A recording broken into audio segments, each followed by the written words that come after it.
नाजरीन, अभी अभी मुझे एक मैसेज आया है कि मुबारक हो, आपका 50 लाख का इनाम निकला है।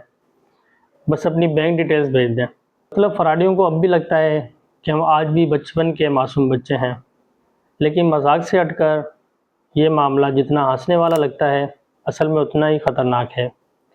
आजकल पाकिस्तान में हर दूसरा बंदा ऑनलाइन डाकुओं के निशाने पर है। क्या कोई आपको भी आपकी निजी तस्वीर या वीडियो के ज़रिए ब्लैकमेल कर रहा है? क्या आपके बैंक अकाउंट से रकम गायब हो गई या आपका सोशल मीडिया अकाउंट हैक हो गया? याद रखें, खामोशी मुजरिम का सबसे बड़ा हथियार है। आज की इस वीडियो में मैं आपको बताऊंगा कि कैसे आप घर बैठे या एफआईए के दफ्तर जाकर इन मुजरिमों को कानून के कटघरे में ला सकते हैं। अस्सलाम वालेकुम नाजरीन, मैं एडवोकेट अनीस एक बार फिर आपकी खिदमत में हाजिर हूँ। नाजरीन, पाकिस्तान में इस वक्त ऑनलाइन फ्रॉड और साइबर क्राइम की लहर तेज़ी से बढ़ रही है। चाहे वो बेनज़ीर इनकम सपोर्ट प्रोग्राम के नाम पर हो, जाली मैसेजेस पे हो, बैंक ऑफिसर बनकर आपसे ओटीपी मांगना हो, या ख़वातीन को नाजेबा मवाद के ज़रिए ब्लैकमेल करना। ये सब पेका एक्ट 2016 के तहत संगीन जराइम हैं। आज हमने न सिर्फ इन जराइम की अक़साम पर बात करेंगे, बल्कि मैं आपको एफआईआर दर्ज करवाने का वो तरीका बताऊंगा जो आम तौर पर लोग नहीं जानते। सबसे पहले ये जान लें कि साइबर क्राइम है क्या। अगर माली फ्रॉड की बात करें तो जितनी भी जाली कॉल्स और इजी पैसा बैंक ट्रांजैक्शन है, ये भी साइबर क्राइम के अंदर आती हैं। और अगर ब्लैकमेलिंग की बात करें, यानी आपकी किसी भी प्राइवेट लाइफ को निशाना बनाना, जिसे सुप्रीम कोर्ट ने भी इंतहाई संगीन जुर्म करार दिया है। अगर डेटा चोरी की बात करें तो जितनी भी आपकी तस्वीरें हैं उनका गलत इस्तेमाल करना, ये भी साइबर क्राइम के अंदर आता है।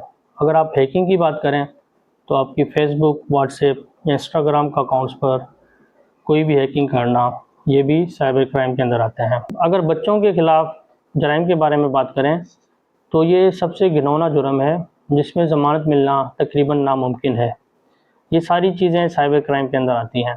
अब आते हैं सबसे अहम मरहले की तरफ। अगर आपके साथ जुर्म हो गया है तो अब आप क्या करेंगे? आपने एक दरख्वास्त लिखनी है deputy director FIA cyber crime wing के नाम पे। उसमें आपने मुलजिम का नंबर, सोशल मीडिया लिंक और जुर्म की मुकम्मल तफसील दर्ज करनी है। सिर्फ ज़बानी बात नहीं चलेगी, आपके पास स्क्रीनशॉट्स, कॉल रिकॉर्डिंग या यूएसबी में महफूज डेटा होना चाहिए। अगर बयानात और गवाहों की बात करें, अपने साथ 2 गवाहों को लेकर जाएं जिनके बयान हल्फी आपकी दरख्वास्त को मजबूत बनाएंगे। अगरचा ऑनलाइन शिकायत का ऑप्शन मौजूद है, लेकिन मैं आपको मशवरा दूंगा कि आप खुद एफआईए के दफ्तर जाएं। वहां आपका बयान फौरी रिकॉर्ड होगा और कार्रवाई तेज़ी से होगी।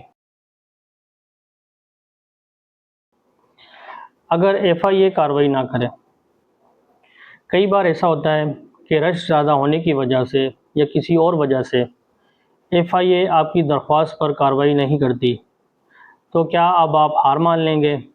बिल्कुल नहीं। आप अपने वकील के ज़रिए सेशन कोर्ट में पिटीशन दायर कर सकते हैं। उसके बाद अदालत एफआईए को हुक्म जारी करेगी कि वो फौरी तौर पर आपकी एफआईआर दर्ज करे। नाज़रीन, कार्रवाई तो बात की बात है, लेकिन कुछ ऐसी बातें हैं जिन पर अमल करके आप इन फ्रॉडियों के हत्थे नहीं चढ़ेंगे। उसे कहते हैं सेफ साइड पर रहना। अब मैं आपको कुछ चीज़ें बताऊंगा जिससे आप अपने आप को सेफ रख सकते हैं। सबसे पहले, 2 फैक्टर ऑथेंटिकेशन। अपने व्हाट्सएप, फेसबुक और जीमेल पर 2 स्टेप वेरिफिकेशन लाजमी ऑन करें। ये आपके अकाउंट पर एक इजाफी लॉक लगा देता है। हैकर के पास आपका पासवर्ड आ भी जाए, तब भी वो आपका अकाउंट नहीं खोल सकेगा जब तक आपके मोबाइल पर आने वाला कोड उसे ना मिले।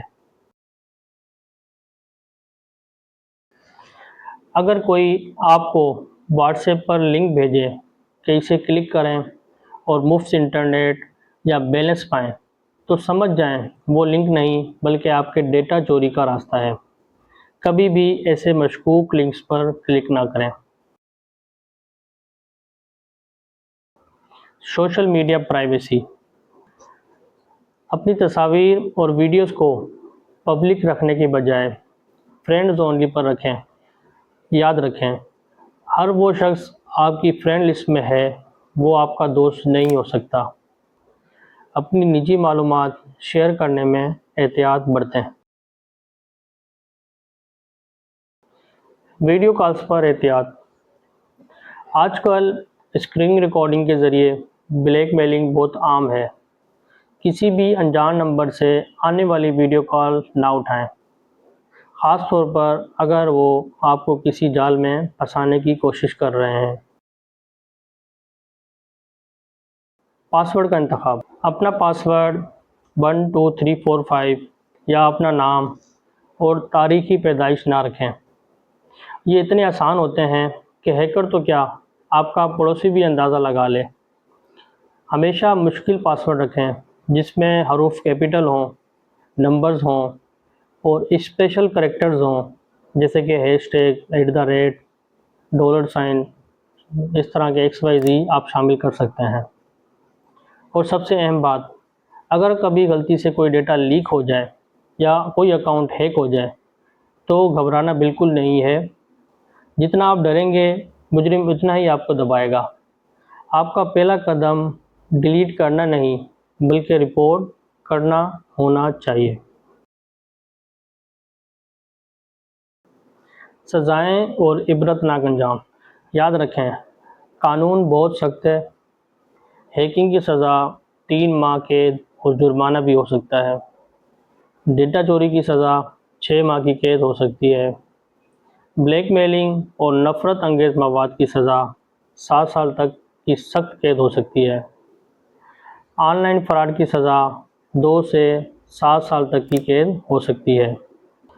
नाज़रीन, आगाही आपका सबसे बड़ा दिफा है। अगर आपको किसी भी किस्म की कानूनी मदद चाहिए या कोई आपको हिरासा कर रहा है तो आप हमसे रब्ता कर सकते हैं। इस वीडियो को शेयर ज़रूर करें, क्योंकि हो सकता है आपका एक शेयर किसी को बड़ी मुसीबत से बचा ले। आपसे यही रिक्वेस्ट करूँगा, वीडियो को लाइक करें और मज़ीद कानूनी वीडियोस के लिए चैनल को सब्सक्राइब करें। अल्लाह आपका हामी व नासिर हो। पाकिस्तान जिंदाबाद, पाकिस्तान पाइंदाबाद। अल्लाह हाफ़िज़।